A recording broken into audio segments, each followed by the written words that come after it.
और अब हम जिस खबर का विश्लेषण करेंगे वो आपके पूरे परिवार की सेहत से जुड़ी हुई खबर है। आपको जानकर हैरानी होगी कि आपके भोजन की थाली में से जरूरी पोषक तत्व गायब होते जा रहे हैं।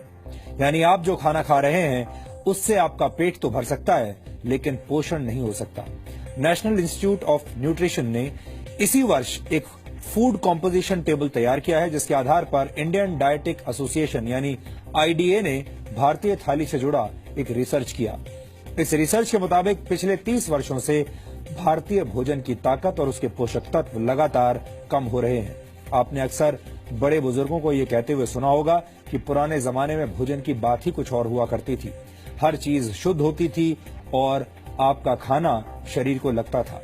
बड़े बुजुर्गों की ये बात अब सच साबित हो रही है। आईडीए का रिसर्च इस बात को भी साबित करता है कि 30 वर्ष पहले खाने में शुद्धता की गारंटी आज के मुकाबले कहीं ज्यादा थी। आईडीए के मुताबिक गेहूं में 9% कार्बोहाइड्रेट कम हो चुका है। इसके अलावा बाजरे में 8.5% कार्बोहाइड्रेट कम पाया गया है। पिछले 30 वर्षों में मूंग की दाल में आयरन कंटेंट 6.12% कम हो गया है, जबकि मसूर की दाल में प्रोटीन 10% कम पाया गया। प्रोटीन हमारे शरीर के लिए बहुत जरूरी पोषक तत्व है और इसकी कमी से कई तरह की बीमारियां होती हैं। आटे और दाल के बाद सबसे ज्यादा इस्तेमाल होने वाली सब्जियों को भी चेक कर लीजिए। नए जमाने के आलू में विटामिन बी, मैग्नीशियम और जिंक की मात्रा पहले से कम पाई गई है।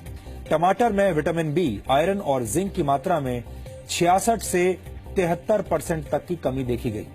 फलों की बात करें तो सेब में आयरन कंटेंट पहले के मुकाबले 60% कम हो चुका है। यानी लो हीमोग्लोबिन और एनीमिया से पीड़ित लोगों को सिर्फ सेब के भरोसे अब नहीं रहना चाहिए। इस आंकड़े को देखने के बाद कई पुरानी कहावतों से आपका भरोसा उठ सकता है।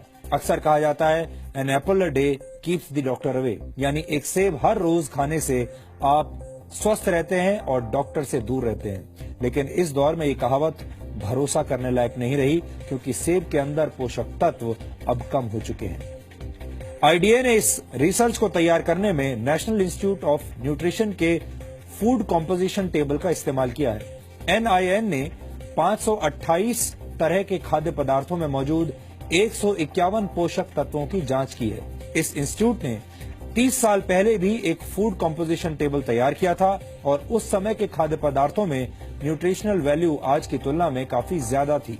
एक्सपर्ट्स के मुताबिक खेतों में पैदावार बढ़ाने और फसल को बीमारियों से बचाने के लिए पेस्टिसाइड्स और खाद का ज्यादा इस्तेमाल किया जाता है और केमिकल के ज्यादा इस्तेमाल से भारत की मिट्टी में पोषक तत्व लगातार कम हो रहे हैं, जिसकी वजह से खेतों में उगने वाले अनाज, सब्जियों और फलों के पोषक तत्वों में भी गिरावट आ रही है। भारत की मिट्टी में जिंक की मात्रा 43% कम हो गई है। इसी तरह बोरॉन 18.3%, आयरन 12.1%, मैग्नीशियम 5.6% और कॉपर 5.4% कम हो गया है। जाहिर है, जब फसल को पैदा करने वाले खेतों में ही पोषक तत्व कम होंगे तो खाने पीने की चीजों में न्यूट्रिशनल वैल्यू भी कम मिलेगी। इस रिसर्च के मुताबिक ऐसे अनाज, फल और सब्जियां खाने की वजह से आपकी सेहत पर अब फर्क पड़ रहा है, असर पड़ रहा है। आपका शरीर कमजोर बुनियाद वाली उस इमारत की तरह है जिसमें हमेशा रोगों की आशंका बनी रहती है। भारत एक उभरती हुई आर्थिक शक्ति है। भारत दुनिया का सबसे युवा देश है। एनएसएसओ के मुताबिक भारत की कुल जनसंख्या में 47 करोड़ से भी ज्यादा लोग कामकाजी हैं, लेकिन भारत धीरे धीरे बीमार और थके हुए लोगों का देश बनता जा रहा है।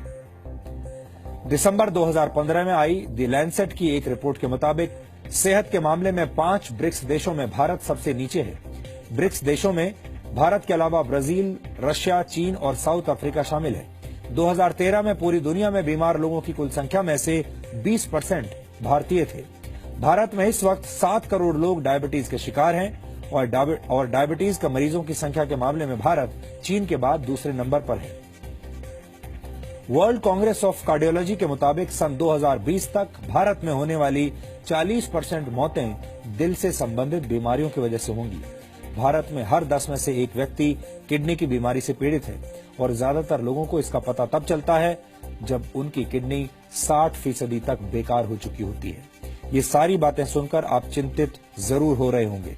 आप सोच रहे होंगे कि एक तरफ भारत के लोग बीमार हो रहे हैं और दूसरी तरफ हमारे भोजन के अंदर मौजूद पोषक तत्व भी कम हो रहे हैं। ये एक तरह से दोहरी मार है। लेकिन इस विषय पर हमारा आज का वीडियो विश्लेषण देखने के बाद आपको थोड़ा लाभ जरूर मिलेगा और आप ये समझ जाएंगे कि मौजूदा दौर में शरीर में पोषक तत्वों की कमी को कैसे पूरा किया जा सकता है।